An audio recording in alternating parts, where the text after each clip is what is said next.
Hi all, നമ്മൾ ഇന്നത്തെ ക്ലാസ്സിൽ ഡിസ്കസ് ചെയ്യാൻ പോകുന്നത് യൂണിറ്റ് 2 ആണ്. Emergence of sociology and social anthropology. ഈ ഒരു ചാപ്റ്ററിൽ സോഷ്യോളജിയുടെയും അതേപോലെ തന്നെ സോഷ്യോളജിയുടെ ഏകദേശം സിമിലർ ആയിട്ട് വരുന്ന ഒരു സബ്ജക്റ്റ് ആണ് സോഷ്യൽ ആന്ത്രോപോളജി എന്ന് പറയുന്നത്. അതിൻ്റെയും എമർജൻസ് ആണ് മെയിൻ ആയിട്ട് ഡിസ്കസ് ചെയ്യാൻ പോകുന്നത്. ഓക്കെ, നമുക്ക് ചാപ്റ്ററിലേക്ക് കടക്കാം. എന്തൊക്കെയാണ് ഈ ഒരു ചാപ്റ്ററിൽ പഠിക്കാനുള്ളത്? മെയിൻ ആയിട്ട് എമർജൻസ് ഓഫ് സോഷ്യോളജി ആണ്. അതിൽ മെയിൻ ആയിട്ട് രണ്ട് പീരിയഡുകൾ അല്ലെങ്കിൽ രണ്ട് കാര്യങ്ങൾ അല്ലെങ്കിൽ രണ്ട് ഫാക്ടേഴ്സ് ആണ് സോഷ്യോളജിയുടെ എമർജൻസിന് ഹെൽപ്പ് ചെയ്തത് എന്ന് പറയുന്നുണ്ട്. എൻലൈറ്റ്മെന്റ് പീരിയഡും അതേപോലെ തന്നെ സയന്റിഫിക് റെവല്യൂഷനും. പിന്നെ നമുക്ക് ഡിസ്കസ് ചെയ്യാനുള്ളത് social and economic changes that swept 19th century European society. European സൊസൈറ്റിയിൽ 19th സെഞ്ച്വറിയിൽ ഒരുപാട് ചേഞ്ചസ് വന്നിട്ടുണ്ടായിരുന്നു, സോഷ്യൽ ആൻഡ് എക്കണോമിക് ചേഞ്ചസ്. ഈ ചേഞ്ചസ് ഒക്കെയാണ് സോഷ്യോളജിയുടെ എമർജൻസിനും അതേപോലെ തന്നെ മറ്റ് പല സബ്ജക്റ്റുകളുടെ ഒരു വഴിത്തിരിവിനൊക്കെ കാരണമായിട്ടുള്ളത്. അപ്പൊ അങ്ങനെയുള്ള പ്രധാനപ്പെട്ട ചേഞ്ചസ് കൊണ്ടുവന്നിട്ടുള്ള കാര്യങ്ങളായിരുന്നു ഫ്രഞ്ച് റെവല്യൂഷൻ, ഇൻഡസ്ട്രിയൽ റെവല്യൂഷൻ എന്നൊക്കെ പറയുന്നത്. ഓക്കെ, ഇതൊക്കെ നമ്മൾ ഈ ഒരു ചാപ്റ്ററിൽ ഡിസ്കസ് ചെയ്യും. Then the rise of sociological theory, emergence of social anthropology. Social ആന്ത്രോപോളജിയുടെ എമർജൻസിൽ പ്രധാനമായിട്ടും രണ്ട് സ്റ്റേജസ് വരുന്നുണ്ട്, അതായത് രണ്ട് ഫേസ്. ഫസ്റ്റ് ഫേസ് ഓഫ് ഡെവലപ്മെന്റും സെക്കൻഡ് ഫേസ് ഓഫ് ഡെവലപ്മെന്റും നമ്മൾ ഡീറ്റെയിൽ ആയിട്ട് ഡിസ്കസ് ചെയ്യുന്നുണ്ട്. Then emergence of modern social anthropology and last ആയിട്ട് pioneers of social anthropology. Social ആന്ത്രോപോളജിസ്റ്റുകൾ, പ്രധാനപ്പെട്ട സോഷ്യൽ ആന്ത്രോപോളജിസ്റ്റുകൾ ആരൊക്കെയാണെന്നുള്ള കാര്യങ്ങളൊക്കെ നമ്മൾ ഈ ഒരു ചാപ്റ്ററിൽ മെയിൻ ആയിട്ട് ഡിസ്കസ് ചെയ്യും. ഓക്കെ, സോഷ്യൽ ആന്ത്രോപോളജിയെ നമ്മൾ പ്രത്യേകമായിട്ട് പഠിക്കാനുള്ള ഒരു കാരണം എന്താണ്? അത് സോഷ്യോളജിയുമായിട്ട് വളരെ അടുത്ത് കിടക്കുന്ന ഒരു ഡിസിപ്ലിനാണ്. ക്ലോസസ്റ്റ് ഡിസിപ്ലിൻ ഓഫ് സോഷ്യോളജി ആണ് സോഷ്യൽ ആന്ത്രോപോളജി. ഏകദേശം സോഷ്യൽ ആന്ത്രോപോളജിക്കും സോഷ്യോളജിക്കും ഒരുപാട് സിമിലാരിറ്റീസ് ഉണ്ട്. ഇതൊക്കെ നമ്മൾ ഈ ഒരു ചാപ്റ്ററിൽ ഡിസ്കസ് ചെയ്യും. ഓക്കെ, അതേപോലെ തന്നെ സോഷ്യൽ സയൻസിൽ തന്നെ യങ്ങസ്റ്റ് ആയിട്ടുള്ള രണ്ട് ഡിസിപ്ലിൻസ് ആണ് സോഷ്യൽ ആന്ത്രോപോളജിയും സോഷ്യോളജിയും. ഓക്കെ, അപ്പോൾ നമ്മൾ സോഷ്യോളജിയുടെയും സോഷ്യൽ ആന്ത്രോപോളജിയുടെയും ഒരു എമർജൻസ് നോക്കുന്ന സമയത്ത് രണ്ടിനും ഡിഫറെന്റ് ആയിട്ടുള്ള ഹിസ്റ്റോറിക്കൽ റൂട്ട്സ് ആണ് നമുക്ക് കാണാൻ പറ്റുക. രണ്ട് സബ്ജക്റ്റിലും അല്ലെങ്കിൽ രണ്ട് ഡിസിപ്ലിൻസിലും ഒരുപാട് സിമിലാരിറ്റീസ് ഉണ്ട്. അതേസമയം രണ്ടിന്റെയും ഒരു എമർജൻസി നോക്കുന്ന സമയത്ത് അത് എമർജ് ചെയ്യാൻ ഉണ്ടായിട്ടുള്ള ഹിസ്റ്റോറിക്കൽ കോണ്ടെക്സ്റ്റ് എന്ന് പറയുന്നത് രണ്ടിന്റെയും ഡിഫറെന്റ് ആണ്. ഓക്കെ, സോഷ്യൽ ആന്ത്രോപോളജി നമ്മൾ ഡിസ്കസ് ചെയ്യുന്ന സമയത്ത് അത് സോഷ്യോളജിയുടെ മുമ്പേ എമർജ് ചെയ്ത് വന്നിട്ടുള്ള ഒരു ഡിസിപ്ലിൻ ആണെന്നുള്ളത് നമുക്ക് കാണാൻ പറ്റും. അതേപോലെ തന്നെ emergence of social anthropology, especially integrated anthropology. Integrated anthropology എന്ന് പറയുമ്പോൾ അതിൽ ഫിസിക്കൽ ആന്ത്രോപോളജി അതേപോലെ തന്നെ വേറെ കുറെ ആന്ത്രോപോളജിയുടെ ബ്രാഞ്ചസ് വരും. ആന്ത്രോപോളജിക്ക് ഒരുപാട് ബ്രാഞ്ചസ് ഉണ്ട്. ഓക്കെ, അതിൽ ഒരുപാട് ബ്രാഞ്ചസ് ഉണ്ട്. അതിൽ കുറച്ചും കൂടി ഒരു നാച്ചുറൽ സയൻസുമായിട്ട് അല്ലെങ്കിൽ നാച്ചുറൽ സയൻസിന്റെ മെത്തേഡുകളൊക്കെ യൂസ് ചെയ്തിട്ട് പഠിക്കുന്ന ഒരു ഡിസിപ്ലിൻ ആണ് എന്ത് ഫിസിക്കൽ ആന്ത്രോപോളജി എന്ന് പറയുന്നത്. കുറച്ചും കൂടി ഒരു സയൻസിന്റെ സ്വഭാവമുള്ള ഒരു ഡിസിപ്ലിൻ ആണ്. ഒരു സോഷ്യൽ സയൻസ് ആണ് ആന്ത്രോപോളജി എന്ന് നമുക്കറിയാം അല്ലെ. അപ്പൊ സോഷ്യൽ സയൻസ് ആയിരിക്കെ തന്നെ നാച്ചുറൽ സയൻസിന്റെ കുറെയൊക്കെ മെത്തേഡുകളൊക്കെ ഫോളോ ചെയ്യുന്ന ഒരു ഡിസിപ്ലിനും കൂടിയാണ് എന്ത് ഫിസിക്കൽ ആന്ത്രോപോളജി എന്ന് പറയുന്നത്. അപ്പോൾ ഇന്റഗ്രേറ്റഡ് ആന്ത്രോപോളജി എന്ന് പറയുമ്പോൾ അതിൽ ആന്ത്രോപോളജിയുടെ ഒരുപാട് ബ്രാഞ്ചസ് വരും, അതുകൊണ്ടാണ് ഇന്റഗ്രേറ്റഡ് എന്ന് പറയുന്നത്. ഓക്കെ, അപ്പോൾ നമ്മൾ ഇന്റഗ്രേറ്റഡ് ആന്ത്രോപോളജിയുടെ ഒരു എമർജൻസി നോക്കുമ്പോൾ അത് കുറച്ചും കൂടി ഒരു കോംപ്ലക്സ് ആണ് എന്നുള്ളതാണ് നമുക്ക് മനസ്സിലാക്കാൻ കഴിയുന്നത് when compared to sociology. Okay, okay, enlightenment period എന്നുള്ളത് നിങ്ങൾ എല്ലാവരും കേട്ടിട്ടുണ്ടായിരിക്കും അല്ലെ. നമ്മൾ സ്കൂളിൽ ഹിസ്റ്ററി ക്ലാസ്സുകളിലൊക്കെ പഠിച്ചിട്ടുണ്ടായിരിക്കും. എൻലൈറ്റ്മെന്റ് പീരീഡ് എന്താണ്? ദ ഏജ് ഓഫ് റീസൺ എന്നാണ് എൻലൈറ്റ്മെന്റ് പീരീഡിനെ അറിയപ്പെടുന്നത്. അതായത് എല്ലാ കാര്യങ്ങളെയും റീസണിന്റെ ബേസിൽ നോക്കി കാണാം. അല്ലെങ്കിൽ എന്തൊരു കാര്യം സൊസൈറ്റിയിൽ അല്ലെങ്കിൽ പ്രകൃതിയിൽ സംഭവിക്കണം എന്നുണ്ടെങ്കിലും അതിനൊരു റീസൺ ഉണ്ട്. ആ ഒരു റീസൺ ആളുകൾ തേടിപ്പോയ ആ ഒരു കാലഘട്ടമാണ് എൻലൈറ്റ്മെന്റ് പീരീഡ്, അല്ലെങ്കിൽ അത് മനസ്സിലാക്കാൻ തുടങ്ങിയ ഒരു കാലഘട്ടം എന്ന് പറയുന്നത്. ഓക്കെ, ഈ ഒരു പീരീഡ് എന്ന് പറയുന്നത് one of the important period of intellectual development ആണ്. അതേപോലെ തന്നെ ഫിലോസഫിക്കൽ തോട്ടില് യൂറോപ്പില് വലിയ ചേഞ്ചസ് കൊണ്ടുവന്ന ഒരു പീരീഡ് ആയിരുന്നു എൻലൈറ്റ്മെന്റ് പീരീഡ്. 18th സെഞ്ചുറിയിലാണ് ഈ ഒരു എൻലൈറ്റ്മെന്റ് സംഭവിച്ചത്, അല്ലെങ്കിൽ ഈ ഒരു ഏജ് ഓഫ് റീസൺ എന്ന് പറയുന്നത്, എൻലൈറ്റ്മെന്റ് പീരീഡ് എന്നൊക്കെ പറയുന്നത് 18th സെഞ്ചുറിയിലാണ്. ഓക്കെ, അപ്പൊ ഈ ഒരു സമയത്ത് ഉണ്ടായിരുന്ന പ്രധാനപ്പെട്ട തിങ്കേഴ്സ് അല്ലെങ്കിൽ ഫിലോസഫേഴ്സ് ആരൊക്കെയായിരുന്നു? ഫ്രഞ്ച് ഫിലോസഫേഴ്സ് ആയിട്ടുള്ള മൊണ്ടസ്ക്യൂ, വോൾട്ടയർ, റൂസോ, ഇവരൊക്കെ നിങ്ങൾ കേട്ടിട്ടുണ്ടായിരിക്കില്ലേ? നമ്മുടെ സ്കൂളിലൊക്കെ ഇവർ ഹിസ്റ്ററിയിലോ അല്ലെങ്കിൽ പൊളിറ്റിക്സിലോ ഒക്കെ പഠിച്ചിട്ടുണ്ടായിരിക്കും. ഓക്കെ, അപ്പൊ ഈ ഒരു കാലഘട്ടത്തിന്റെ പ്രത്യേകത എന്ന് പറയുന്നത് സൊസൈറ്റിയിലും ഒക്കെ ഒരുപാട് റാഡിക്കൽ ചേഞ്ചസ് കൊണ്ടുവന്നു. എസ്പെഷ്യലി ആളുകളുടെ ചിന്താരീതികളിലാണ് ചേഞ്ചസ് കൊണ്ടുവന്നത്. ആളുകൾ കൂടുതൽ റാഷണലും അതേപോലെ തന്നെ ക്രിറ്റിക്കലും ആവാൻ തുടങ്ങി. കാര്യങ്ങളെ ക്രിറ്റിക്കലി ഇവാലുവേറ്റ് ചെയ്യാൻ തുടങ്ങി. ഓക്കെ, അതേപോലെ തന്നെ സൊസൈറ്റി ആയാലും നാച്ചർ ആയാലും ഒക്കെ അതിനെ നമുക്ക് സയന്റിഫിക് ആയിട്ട് അല്ലെങ്കിൽ എംപിരിക്കലി നമുക്ക് പഠിക്കാൻ പറ്റും എന്ന് ആളുകൾ മനസ്സിലാക്കി തുടങ്ങി. ഓക്കെ, അതേപോലെ തന്നെ ഹ്യൂമൻ ബീയിങ്സ് അവരുടെ പൊട്ടൻഷ്യൽ, യഥാർത്ഥ പൊട്ടൻഷ്യൽ മനസ്സിലാക്കാൻ തുടങ്ങി. ഇതൊക്കെ എങ്ങനെയാണ് സംഭവിച്ചത്? അതായത് ഇൻഡസ്ട്രിയൽ സയന്റിഫിക് റവല്യൂഷൻസിലൂടെയാണ് ഈ ഒരു ചിന്താരീതികളിലും മറ്റുമൊക്കെ ഒരുപാട് മാറ്റങ്ങൾ വന്നത്. അതേപോലെ തന്നെ തിരിച്ചും ഈ ഒരു ചിന്താരീതികളിലൊക്കെ മാറ്റങ്ങൾ വന്നു തുടങ്ങിയപ്പോൾ അത് സ്വാഭാവികമായിട്ടും സൊസൈറ്റിയിൽ ഒരുപാട് അഡ്വാൻസ്മെന്റിലേക്ക് അത് സൊസൈറ്റിനെ നയിച്ചിട്ടുണ്ടായിരിക്കും അല്ലെ? അപ്പോൾ ഈ ഒരു പീരീഡിലാണ് ഫ്രഞ്ച് റെവല്യൂഷനും അമേരിക്കൻ റെവല്യൂഷനും ഒക്കെ സംഭവിച്ചിട്ടുള്ളത്. ഇതൊക്കെയാണ് സൊസൈറ്റിയിൽ ഒരുപാട് socio economic and political changes കൊണ്ടുവന്നിട്ടുള്ളത്. എവല്യൂഷണറി തിയറി എന്ന് പറയുന്നത് ഓർഗാനിസംസിനെ കുറിച്ചിട്ട് അല്ലെങ്കിൽ ബയോളജിക്കൽ ഓർഗാനിസംസിനെ കുറിച്ചിട്ട് പഠിക്കാൻ മാത്രമല്ല, നമുക്ക് സൊസൈറ്റീനെ കുറിച്ചിട്ടും അതേപോലെ തന്നെ സൊസൈറ്റിയുടെ വേരിയസ് സ്ട്രക്ചേഴ്സ് ആയിട്ടുള്ള സോഷ്യൽ ഇൻസ്റ്റിറ്റ്യൂഷൻസ്, ഗ്രൂപ്പ്സ് പോലെയുള്ള കാര്യങ്ങളെ കുറിച്ചൊക്കെ പഠിക്കാൻ വേണ്ടിയിട്ട് നമുക്ക് ഈ ഒരു സയന്റിഫിക് മെത്തേഡുകൾ യൂസ് ചെയ്യാം. അല്ലെങ്കിൽ ഓരോ സൊസൈറ്റിക്കും അത് ഇവോൾവ് ചെയ്ത് വന്നിട്ടുള്ള ഓരോ സ്റ്റേജസ് ഉണ്ട്. അപ്പൊ ആ ഒരു സ്റ്റേജസ് മനസ്സിലാക്കിയാൽ സൊസൈറ്റിയുടെ ഒരു എവല്യൂഷൻ നമുക്ക് മനസ്സിലാക്കാൻ പറ്റും. എല്ലാ സൊസൈറ്റീസും ലോവർ ടു ഹയർ സ്റ്റേജിലേക്കാണ് ഇവോൾവ് ചെയ്ത് വന്നിട്ടുള്ളത്. നമുക്കറിയാലേ, ഏറെക്കുറെ എല്ലാ സൊസൈറ്റീസും പഴയ കാലത്ത് അഗ്രേറിയൻ ആയിട്ടുള്ള ആ ഒരു സിസ്റ്റത്തിൽ നിന്ന് പിന്നീട് ഡെവലപ്പ് ചെയ്ത് പിന്നീട് നമ്മളിപ്പോ കാണുന്ന ആ ഒരു സിവിലൈസ്ഡ് ഡെവലപ്ഡ് ആയിട്ടുള്ള ഇൻഡസ്ട്രിയൽ അർബൻ സ്റ്റേജിലേക്ക് വന്നിട്ടുണ്ട്. അപ്പോൾ ഏറെക്കുറെ സൊസൈറ്റീസിന്റെ, ലോകത്തുള്ള എല്ലാ സൊസൈറ്റീസിന്റെയും ഒരു എവല്യൂഷൻ എന്ന് പറയുന്നത് ഈ ഒരു ലോവർ ടു ഹയർ സ്റ്റേജിലോട്ടാണ് എന്നുള്ളത് ഈ ഒരു സോഷ്യോളജിസ്റ്റുകൾ, ഈ ഒരു ഫിലോസഫേഴ്സ് മനസ്സിലാക്കുകയാണ്. ഓക്കെ, നെക്സ്റ്റ് ടോപ്പിക് നോക്കാം. Social and economic changes that swept 19th century European society. 19th സെഞ്ചുറിയിലെ യൂറോപ്യൻ സൊസൈറ്റിയിൽ ഉണ്ടായിരുന്ന സോഷ്യൽ ആൻഡ് എക്കണോമിക് ചേഞ്ചസ്, അതിൽ പ്രധാനപ്പെട്ട അതായത് ആ ഒരു ചേഞ്ചസ് വരാൻ പ്രധാനമായിട്ടും കാരണമായിട്ടുള്ള രണ്ട് കാര്യങ്ങളാണ് ഫ്രഞ്ച് റെവല്യൂഷനും ഇൻഡസ്ട്രിയൽ റെവല്യൂഷനും. അപ്പൊ ഫ്രഞ്ച് റെവല്യൂഷൻ എന്താണെന്നുള്ളത് നോക്കാം.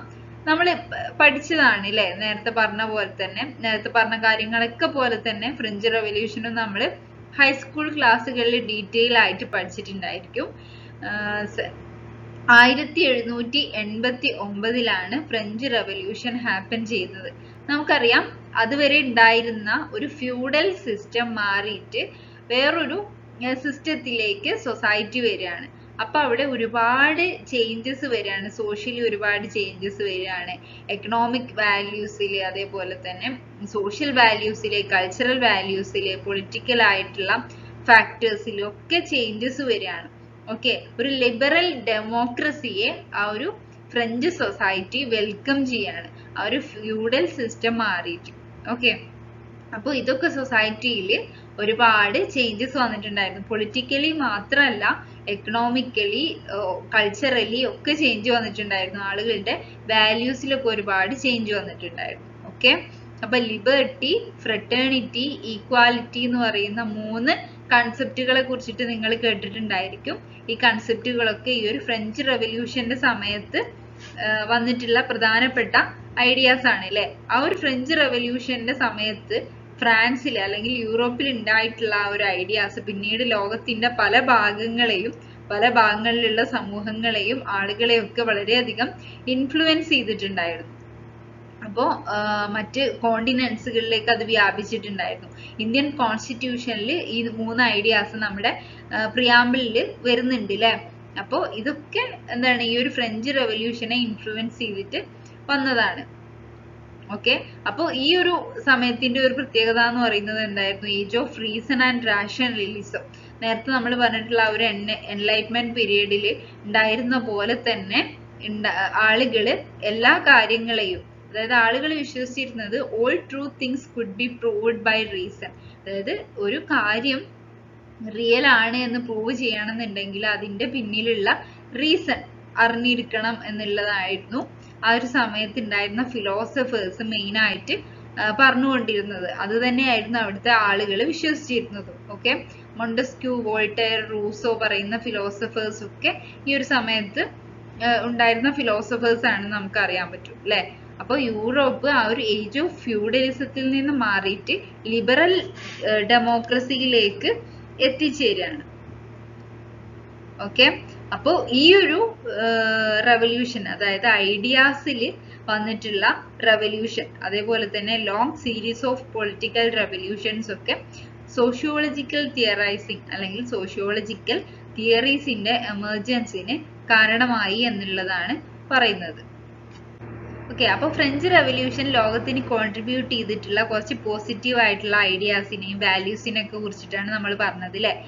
എന്താണ് ആ ഒരു ഫ്യൂഡലിസം, അതായത് വളരെയധികം ആളുകളെ ചൂഷണം ചെയ്തിരുന്ന ആ ഒരു ഫ്യൂഡലിസ്റ്റ് സിസ്റ്റത്തിൽ നിന്ന് മാറിയിട്ട് ലിബറൽ ഡെമോക്രസിയിലേക്ക് വന്നു. അതൊരു പോസിറ്റീവ് ചേഞ്ച് ആണ്. അതേപോലെ തന്നെ ലിബർട്ടി, ഫ്രറ്റേണിറ്റി, ഈക്വാലിറ്റി പോലെയുള്ള ഒരുപാട് പുതിയ ഐഡിയാസ് എമർജ് ചെയ്തു. അതേപോലെ തന്നെ ഒരുപാട് പുതിയ ഡിസിപ്ലിൻസ് എമർജ് ചെയ്തു. ഇതൊക്കെ ഒരുപാട് പോസിറ്റീവ് കോൺട്രിബ്യൂഷൻസ് ആണ്.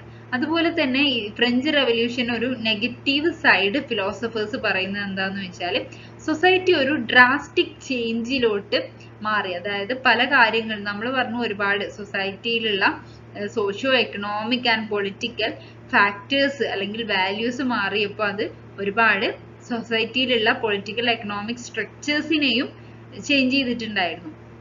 മാത്രമല്ല ഏതൊരു സിസ്റ്റത്തിൽ നിന്നും വേറൊരു സിസ്റ്റത്തിലേക്ക് സൊസൈറ്റി മാറുമ്പോൾ അവിടെ ഒരുപാട് പോസിറ്റീവ് ആയിട്ടുള്ള കാര്യങ്ങൾ വരും, നെഗറ്റീവ് ആയിട്ടുള്ള കാര്യങ്ങൾ വരും.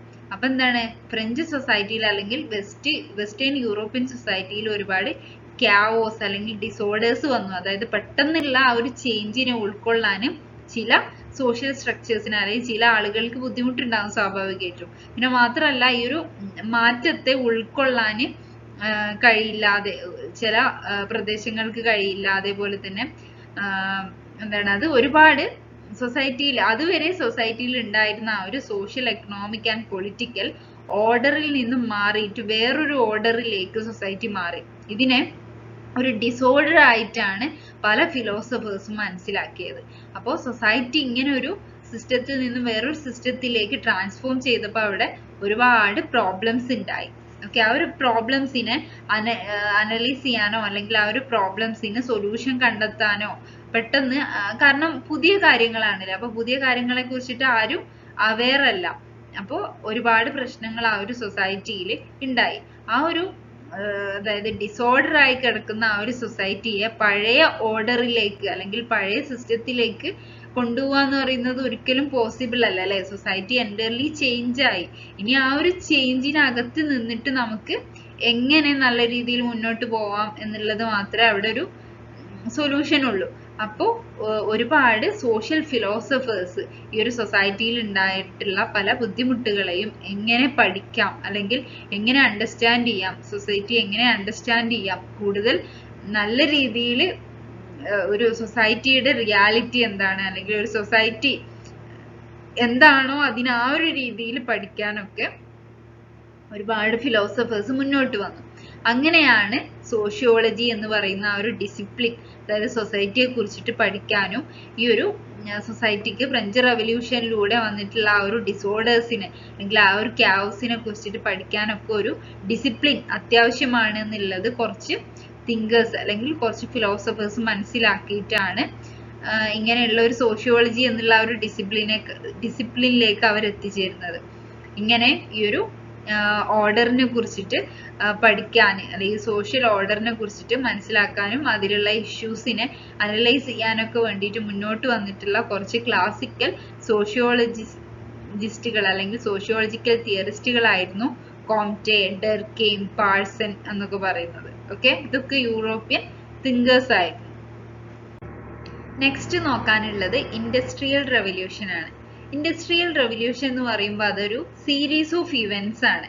അതായത് ഒരുപാട് കാര്യങ്ങൾ കൂടി ചേർന്നതാണെന്ന് അർത്ഥം. ഓക്കെ, അതൊരു സിംഗിൾ ഇവന്റ് അല്ല, A set of Inter related developments ആണ്. അതായത് ഒറ്റ വാക്കിൽ നമ്മൾ പറയുകയാണെന്നുണ്ടെങ്കിൽ, ഒരൊറ്റ സെന്റൻസിൽ നമ്മൾ പറയുകയാണെന്നുണ്ടെങ്കിൽ, industrial revolution is the transformation of the western world from a largely agrarian system to an overwhelmingly industrial one. അതായത് അഗ്രേറിയൻ ആയിട്ടുള്ള റൂറൽ ആയിട്ടുള്ള ഒരു സൊസൈറ്റി അത് എൻറ്റയർലി, അതായത് ഫുള്ളായിട്ട് ഒരു ഇൻഡസ്ട്രിയൽ സെറ്റപ്പിലേക്ക് മാറുക. അങ്ങനെയുള്ള ഒരു സംഭവം ആ ഒരു 1760 AD ആ ഒരു സമയത്ത് ഇംഗ്ലണ്ടിലാണ് ഇങ്ങനെ ആദ്യമായിട്ട് ഉണ്ടായത്. പിന്നീട് അത് ഇംഗ്ലണ്ടിലെ പല ഭാഗത്തേക്കും യൂറോപ്പിന്റെ പല ഭാഗത്തേക്കും പിന്നെ അത് ലോകത്തിന്റെ പല ഭാഗത്തേക്കും ഒരു റെവല്യൂഷൻ സ്പ്രെഡ് ആയി എന്നുള്ളതാണ്. ഇതാണ് ബേസിക്കലി ഇൻഡസ്ട്രിയൽ റെവല്യൂഷൻ എന്ന് പറഞ്ഞാൽ. അപ്പോൾ ഒരുപാട് ഇന്റർ റിലേറ്റഡ് ഡെവലപ്മെന്റ്സ് ചേഞ്ചസ് ഉണ്ടായി എന്ന് പറഞ്ഞു. അതെന്തൊക്കെയാണെന്നുള്ളത് നോക്കാം. Growth of trade and commerce, okay, and the consequent growth of towns brought about an increase in demand for goods. അതായത് വലിയ രീതിയിൽ ട്രേഡും കൊമേഴ്സും ഒക്കെ ഉണ്ടായി. ആ ഒരു സമയത്ത് എന്താണ് ഗുഡ്സിന്റെ, അതായത് സാധനങ്ങളുടെ ഡിമാൻഡ് വർദ്ധിച്ചു. അത് പിന്നീട് പോപ്പുലേഷൻ വർധനവിലേക്കും അതേപോലെ തന്നെ ആളുകൾ റൂറൽ ഏരിയാസിൽ നിന്നും വലിയ തോതിൽ അർബൻ ഏരിയാസിലേക്ക് മൈഗ്രേറ്റ് ചെയ്തപ്പോൾ അർബനൈസേഷനും ഒക്കെ കാരണമായി. ഇതൊക്കെ കൂടി ചേർന്നിട്ടുള്ള ഒരു സംഭവത്തെയാണ് നമ്മൾ ഇൻഡസ്ട്രിയൽ റെവല്യൂഷൻ എന്ന് പറയാം. ഓക്കെ, അതേപോലെ തന്നെ ഈ ഒരു സമയത്ത് പുതിയ ഒരുപാട് ടൂൾസ്, ടെക്നിക്സ് ഇതൊക്കെ ഇൻട്രൊഡ്യൂസ് ചെയ്തിട്ടുണ്ടായിരുന്നു. ഒരുപാട് എന്താണ് ഈ ഒരു നമ്മൾ പറഞ്ഞു ആ ഒരു ലാർജ് സ്കെയിൽ പ്രൊഡക്ഷൻ ആണ് ഇൻഡസ്ട്രിയൽ റെവല്യൂഷൻ ആ ഒരു സമയത്ത് ഉണ്ടായിരുന്നത്. അപ്പോൾ ഫാക്ടറിയിലായിരുന്നു അധികവും പ്രൊഡ്യൂസ് ചെയ്തിട്ടുണ്ടായിരുന്നത്. അതായത് അതുവരെ ഹൗസ് ഹോൾഡിലും അല്ലെങ്കിൽ ചെറിയ വില്ലേജിലെ യൂണിറ്റ്സിലൊക്കെ ആയിരുന്നു പ്രധാനമായിട്ടും കരകൗശല വസ്തുക്കൾ അങ്ങനെയൊക്കെ പ്രൊഡ്യൂസ് ചെയ്തിരുന്നത്. പിന്നീട് ഫാക്ടറിയിലേക്ക് വലിയ രീതിയിൽ പ്രൊഡക്ഷൻ സിസ്റ്റം മൊത്തത്തിൽ ഫാക്ടറിയിലേക്ക് മാറുകയാണ് ചെയ്തത്. ഓക്കെ, അതേപോലെ തന്നെ എക്കണോമിക് സിസ്റ്റം ഫ്യൂഡൽ സിസ്റ്റത്തിൽ നിന്നും ക്യാപിറ്റലിസ്റ്റ് സിസ്റ്റം ഓഫ് പ്രൊഡക്ഷനിലേക്ക് മാറി. ക്യാപിറ്റലിസ്റ്റ് സിസ്റ്റം എന്താന്നുള്ളത് ഏകദേശം എല്ലാവർക്കും അറിയുന്നുണ്ടായിരിക്കും അല്ലേ? ഓക്കെ, അപ്പോൾ ഈ ഒരു ക്യാപിറ്റലിസ്റ്റ് സിസ്റ്റത്തിന്റെ ഭാഗമായിട്ട് ഒരുപാട് സൊസൈറ്റിയിൽ ഒരുപാട് new class of people emerge ചെയ്തു. അതിനെക്കുറിച്ചൊക്കെ നമ്മൾ പിന്നീട് ഡീറ്റെയിൽ ആയിട്ട് പഠിക്കാം കേട്ടോ. Society moved from an old age of hand made goods to the new age of machine made goods. അതുവരെ ആളുകൾ കൈകൊണ്ടായിരുന്നു പല ഉപകരണങ്ങളും പല ടൂൾസും അതേപോലെ പല പാത്രങ്ങളും അങ്ങനെയൊക്കെ ഉണ്ടാക്കിക്കൊണ്ടിരുന്നത് കൈവച്ചിട്ടായിരുന്നു. അത് മെഷീൻ മെയ്ഡ് ഗുഡ്സിലേക്ക് മാറി ആ ഒരു ഫാക്ടറി സിസ്റ്റം, ആ ഒരു ഇൻഡസ്ട്രിയൽ സിസ്റ്റം ഒക്കെ വന്ന സമയത്ത്. ഓക്കെ, ഇൻഡസ്ട്രിയൽ റെവല്യൂഷൻ സൊസൈറ്റിയിൽ ഉണ്ടാക്കിയ മെയിൻ ഇമ്പാക്ട്സ് എന്തൊക്കെയാണെന്ന് നോക്കാം. അതായത് development of banks, insurance companies, finance corporations, ഇതൊക്കെ ഈ ഒരു സമയത്ത് പുതുതായിട്ട് സൊസൈറ്റിയിൽ ഉണ്ടായി വന്നിട്ടുള്ള കുറച്ച് ഇൻസ്റ്റിറ്റ്യൂഷൻസ് ആയിരുന്നു. ഇതിന്റെ മെയിൻ ആയിട്ടുള്ള ഒരു കാരണം എന്ന് പറയുന്നത് നമുക്കറിയാം, ഇൻഡസ്ട്രിയൽ റെവല്യൂഷന്റെ ഭാഗമായിട്ട് ഒരു ഫ്യൂഡൽ സിസ്റ്റത്തിൽ നിന്നും ക്യാപിറ്റലിസ്റ്റ് സിസ്റ്റത്തിലേക്ക് സൊസൈറ്റി അല്ലെങ്കിൽ എക്കണോമിക് സിസ്റ്റം മാറിയിട്ടുണ്ടായിരുന്നു. അതെന്ന് പറഞ്ഞാൽ ക്യാപിറ്റൽ അല്ലെങ്കിൽ മണി അക്യുമുലേറ്റ് ചെയ്യാൻ തുടങ്ങി, അല്ലെങ്കിൽ കുറച്ച് ആളുകളുടെ കയ്യിൽ പണം ഇങ്ങനെ, അതായത് ഇൻഡസ്ട്രി, ഫാക്ടറി ഇതൊക്കെ അങ്ങനെയുള്ള റിസോഴ്സസ് ഒക്കെ കൈവശം ഉണ്ടായിരുന്ന ആളുകളുടെ കയ്യിൽ കൂടുതൽ പണം അക്യുമുലേറ്റ് ചെയ്യാൻ തുടങ്ങി. അപ്പൊ അവർക്ക് സ്വാഭാവികമായിട്ടും അത് വിനിമയം ചെയ്യാനും അതേപോലെ തന്നെ അതിനെ കളക്ട് ചെയ്ത് വെക്കാനും ഒക്കെ ഉള്ള ഇൻസ്റ്റിറ്റ്യൂഷൻസ് ഒക്കെ എമേർജ് ചെയ്തു. ഓക്കെ, അതേപോലെ തന്നെ പ്രധാനമായിട്ടും രണ്ട് ക്ലാസ്സുകളാണ് ആ ഒരു സമയത്ത് ഉണ്ടായിരുന്നത്, വർക്കേഴ്സും ക്യാപിറ്റലിസ്റ്റുകളും. ക്യാപിറ്റലിസ്റ്റുകൾ എന്ന് പറയുമ്പോൾ ഫാക്ടറി സെറ്റപ്പിൽ ഉണ്ടായിരുന്ന മുതലാളിമാരും, പിന്നെ ഇൻഡസ്ട്രിയൽ വർക്കേഴ്സ് എന്ന് പറഞ്ഞാൽ ആ ഒരു ഫാക്ടറിയിൽ അല്ലെങ്കിൽ ഇൻഡസ്ട്രിയൽ സെറ്റപ്പിൽ വർക്ക് ചെയ്തിരുന്ന സാധാരണ തൊഴിലാളികളും. പിന്നെ നമ്മൾ പറഞ്ഞു പ്രൊഡക്ഷൻ ഇൻക്രീസ് ചെയ്തു എന്നുള്ളത്, സ്വാഭാവികമായിട്ടും പോപ്പുലേഷൻ ഇൻക്രീസ് ആവും. അതായത് റൂറൽ ഏരിയയിൽ നിന്നും ആളുകൾ വലിയ തോതിൽ അർബൻ ഏരിയകളിലേക്ക് മൈഗ്രേറ്റ് ചെയ്യാൻ തുടങ്ങി. കാരണം ഈ ഒരു അർബൻ ഏരിയയിലാണ് ഈ ഒരു ഫാക്ടറിയും ഇൻഡസ്ട്രിയും ഒക്കെ ഉണ്ടാവുക. അപ്പൊ അവിടെ പുതിയ ജോലി സാധ്യതകൾ തേടിയിട്ട് ആളുകൾ അങ്ങോട്ട് മൈഗ്രേറ്റ് ചെയ്തു. അത് അർബനൈസേഷൻ എന്ന് പറയുന്ന ആ ഒരു പ്രോസസ്സിലേക്കും ഇൻഡസ്ട്രിയൽ സിറ്റീസ് എന്ന് പറഞ്ഞ ആ ഒരു ഇൻഡസ്ട്രിയൽ സിറ്റീസ് എമർജ് ചെയ്യാൻ തുടങ്ങി. അത് ആളുകൾ തമ്മിലുള്ള എക്കണോമിക് ഡിസ്പാരിറ്റീസ് വലുതാക്കി എന്നുള്ളത്, അതായത് പാവപ്പെട്ടവരും പണക്കാരും തമ്മിലുള്ള അന്തരം വർദ്ധിച്ചു. അപ്പോൾ ഈ സൊസൈറ്റിയിൽ ഉണ്ടായിരുന്ന ഇത്തരം സോഷ്യോ എക്കണോമിക് ആൻഡ് പൊളിറ്റിക്കൽ ചേഞ്ചസിനെ കൺസർവേറ്റീവ് തിങ്കേഴ്സും റാഡിക്കൽ തിങ്കേഴ്സും രണ്ട് രീതിയിലാണ് നോക്കിക്കണ്ടത്. കൺസർവേറ്റീവ് തിങ്കേഴ്സ് എന്ന് പറഞ്ഞാൽ കുറച്ചൊരു പഴയ രീതിയിൽ ചിന്തിക്കുന്ന ആളുകൾ. നമുക്കറിയാം, നമ്മൾ പറയലുണ്ട് അല്ലേ, ആൾക്കാര് അല്ലെങ്കിൽ ആ ഫാമിലി കുറച്ചൊരു കൺസർവേറ്റീവ് ആണെന്ന് പറയാറുണ്ട്. അപ്പൊ കൺസർവേറ്റീവ് എന്ന് പറഞ്ഞാൽ കുറച്ചുകൂടി, അതായത് എല്ലാത്തിനെയും ഒരു നെഗറ്റീവ് സെൻസിലൂടെ നോക്കിക്കാണാന്നൊക്കെ നമുക്ക് പറയാൻ പറ്റും. എല്ലാത്തിന്റെയും ഇപ്പൊ ഒരു പുതിയ ചേഞ്ച് വന്നു കഴിഞ്ഞാൽ അതിന്റെ ഒരു നെഗറ്റീവ് സൈഡ് കണ്ടിട്ട് ആ ഒരു ചേഞ്ചിനെ ഇല്ലാതാക്കാൻ ശ്രമിക്കുക, അങ്ങനെയൊക്കെ നമ്മൾ പറയാറുണ്ട്. അപ്പൊ ഈ ഒരു കൺസർവേറ്റീവ്സ് ഈ ഒരു ചേഞ്ചിനെ നോക്കിക്കണ്ടത് എന്താന്ന് വെച്ചാൽ, ഇത് സൊസൈറ്റിയിൽ ഒരുപാട് പ്രോബ്ലംസ് ക്രിയേറ്റ് ചെയ്യും, ഒരുപാട് ക്യാവോസ്, ഒരുപാട് ഡിസോർഡർ. അതുവരെ സൊസൈറ്റിയിൽ ഉണ്ടായിരുന്ന ആ ഒരു ഓർഡറിൽ നിന്ന് മാറുമ്പോൾ സ്വാഭാവികമായിട്ടും സോഷ്യൽ സിസ്റ്റത്തിൽ ഒരു ഡിസോർഡർ ഉണ്ടാവും. അപ്പോൾ അങ്ങനെയാണ് അതിനെ കൺസർവേറ്റീവ് തിങ്കേഴ്സ് അങ്ങനെയാണ് അതിനെ നോക്കിക്കണ്ടത്, ഒരു ഭയപ്പാടോട് കൂടിയാണ് അതിനെ നോക്കിക്കണ്ടത്. ഇനി റാഡിക്കൽസ് എന്ന് പറഞ്ഞാൽ അവർ ഇങ്ങനെയുള്ള പുതിയ ചേഞ്ചസിനെയൊക്കെ എപ്പോഴും വെൽക്കം ചെയ്യുന്ന ആളുകളാണ്. ഫ്രെഡറിക് ഏംഗൽസിനെ പോലെയുള്ള തിങ്കേഴ്സ് ഒക്കെ പറഞ്ഞത് എന്താണ്, ഈ ഒരു ഫാക്ടറി വർക്കേഴ്സ് ഭാവിയിൽ ഈ ഒരു വർക്കിംഗ് ക്ലാസ് റെവല്യൂഷന് ഇനിഷ്യേറ്റ് ചെയ്യും. അത് പിന്നീട് സൊസൈറ്റിയുടെ ഒരു സോഷ്യൽ ട്രാൻസ്ഫോർമേഷന് കാരണമാവുന്നുള്ളത്. നമ്മൾ കാൾ മാർക്സിന്റെ ഐഡിയാസ് ഒക്കെ ചിലപ്പോൾ നിങ്ങൾ വായിച്ചിട്ടും പഠിച്ചിട്ടും ഒക്കെ ഉണ്ടായിരിക്കും. അദ്ദേഹമൊക്കെ പറയുന്നത് എന്താണ്, ഈ ഒരു വർക്കിംഗ് ക്ലാസ് അവരുടെ വർക്കിംഗ് ക്ലാസിന്റെ പ്രയാസങ്ങൾ മനസ്സിലാക്കിയിട്ട് അവരൊരു യൂണിയൻ ഉണ്ടാക്കും. ആ ഒരു യൂണിയൻ പിന്നീട് സൊസൈറ്റിയിൽ ഒരു സോഷ്യൽ റെവല്യൂഷൻ കൊണ്ടുവരും. അതാണ് കമ്മ്യൂണിസം. ആ ഒരു കമ്മ്യൂണിസത്തിലൂടെ സൊസൈറ്റിയിൽ ഒരു നന്മ പുലരും എന്നുള്ളതാണ് ആര് പറയുന്നത്, ഒരു ഈക്വാലിറ്റി ഒക്കെ വരും എന്നുള്ളതാണ് കാൾ മാർക്സിന്റെയും ഫ്രെഡറിക് ഏംഗൽസിന്റെയും ഒക്കെ തിയറി. അപ്പോൾ ഈ ഒരു റാഡിക്കൽ തിങ്കേഴ്സും കൺസർവേറ്റീവ് തിങ്കേഴ്സും രണ്ട് രീതിയിലാണ് ഈ ഒരു മാറ്റങ്ങളെ നോക്കിക്കണ്ടത് എന്നാണ് നമ്മളിപ്പോൾ പറഞ്ഞത്. Okay, conservative reaction to enlightenment. അതായത് എൻലൈറ്റൻമെന്റിനെ എല്ലാ തിങ്കേഴ്സും പോസിറ്റീവായിട്ടാണ് എടുത്തത് എന്ന് നമ്മൾ ഒരിക്കലും പറയുന്നില്ല അല്ലെ. നമ്മൾ പറഞ്ഞിട്ടുണ്ടായിരുന്നു, അതായത് ചില കൺസർവേറ്റീവ് തിങ്കേഴ്സ് ഇങ്ങനെയുള്ള പുതിയ മാറ്റങ്ങളെ വളരെ ഫിയറോട് കൂടിയാണ് നോക്കിക്കണ്ടത് നമ്മൾ പറഞ്ഞിട്ടുണ്ടായിരുന്നു. അപ്പൊ സ്വാഭാവികമായും എൻലൈറ്റൻമെന്റിനെയും ചില തിങ്കേഴ്സ് വളരെ പേടിയോടുകൂടിയാണ് നോക്കിക്കണ്ടത്. അവർ പറഞ്ഞത് എൻലൈറ്റൻമെന്റ് എന്ന് പറഞ്ഞാൽ ഏജ് ഓഫ് റീസൺ ആണ്. അതായത് ഒരു കാര്യം റിയൽ ആണ് എന്ന് വിശ്വസിക്കണം എന്നുണ്ടെങ്കിൽ അതിന്റെ ഒരു യഥാർത്ഥ റീസൺ നമ്മൾ തെളിയിക്കണം. അല്ലെങ്കിൽ ഏതൊരു സയന്റിഫിക് ആയിട്ട് മനസ്സിലാക്കിയ ഒരു കാര്യത്തെ എന്ന് പറഞ്ഞാൽ എന്താണ്, അതായത് എല്ലാത്തിനും എവിഡൻസ് വേണം അല്ലെ. ഒരു കാര്യം റിയാലിറ്റി ആണ് എന്ന് വിശ്വസിക്കണം എന്നുണ്ടെങ്കിൽ എവിഡൻസ് വേണം, അല്ലെങ്കിൽ എക്സ്പെരിമെന്റിലൂടെ അതിനെ വീണ്ടും വീണ്ടും തെളിയിക്കാൻ കഴിയണം. ഇതൊക്കെയാണ് സയൻസിന്റെ ഒരു പ്രത്യേകത. പക്ഷെ സൊസൈറ്റി എന്ന് പറയുമ്പോൾ നമുക്കറിയാം, സൊസൈറ്റിയിലുള്ള ഒരു യൂണിറ്റ് എന്ന് പറയുന്നത് എന്താണ്, ഇൻഡിവിജ്വൽസ് ആണ്. ഓക്കെ, പക്ഷെ നമ്മൾ സൊസൈറ്റിയിലേക്ക് വരുമ്പോൾ അല്ലെങ്കിൽ സോഷ്യോളജിയിലേക്ക് വരുമ്പോൾ സോഷ്യോളജിയുടെ ഒരു എംഫസൈസ് അല്ലെങ്കിൽ യൂണിറ്റ് ഓഫ് അനാലിസിസ് എന്ന് പറയുന്നത് സൊസൈറ്റിയാണ്, അല്ലാതെ ഇൻഡിവിജ്വൽസ് അല്ല.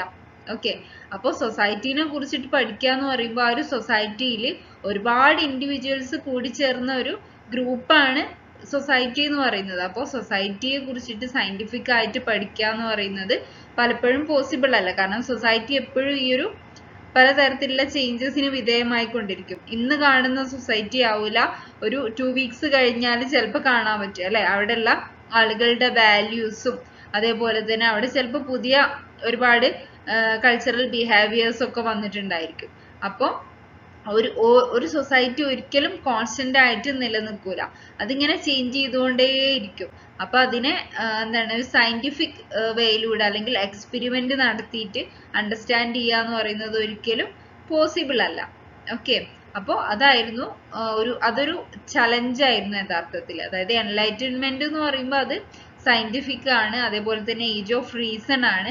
ഇത് റീസണിന്റെ എന്താണ് എവിഡൻസോട് കൂടി മാത്രമേ, അല്ലെങ്കിൽ ഒരു കാര്യത്തിന് തക്കതായിട്ടുള്ള എവിഡൻസ് ഉണ്ടെങ്കിൽ മാത്രമേ അത് റിയാലിറ്റി ആയിട്ട് പരിഗണിക്കുള്ളൂ, എൻലൈറ്റ്മെന്റിന്റെ ഭാഷയിൽ പറഞ്ഞാൽ. ഓക്കെ, അപ്പൊ അത് സോഷ്യോളജിയിൽ പലപ്പോഴും പല തിങ്കേഴ്സിനും ഉൾക്കൊള്ളാൻ പറ്റാത്ത ഒരു കാര്യമായിരുന്നു അത്. എന്നിരുന്നാലും സൊസൈറ്റിയെ കുറിച്ചിട്ട് കുറച്ചും കൂടി സിസ്റ്റമാറ്റിക് ആയിട്ട് പഠിക്കുക എന്നുള്ളതായിരുന്നു, സൊസൈറ്റിയെ കുറിച്ചിട്ട് സിസ്റ്റമാറ്റിക് ആയിട്ട് പഠിക്കാനുള്ള ഒരു ന്യൂ ഡിസിപ്ലിൻ വേണം എന്നുള്ള ഒരു തോട്ടിൽ നിന്നാണ് സോഷ്യോളജി എന്ന് പറയുന്ന ന്യൂ ഡിസിപ്ലിൻ എമർജ് ചെയ്തത്.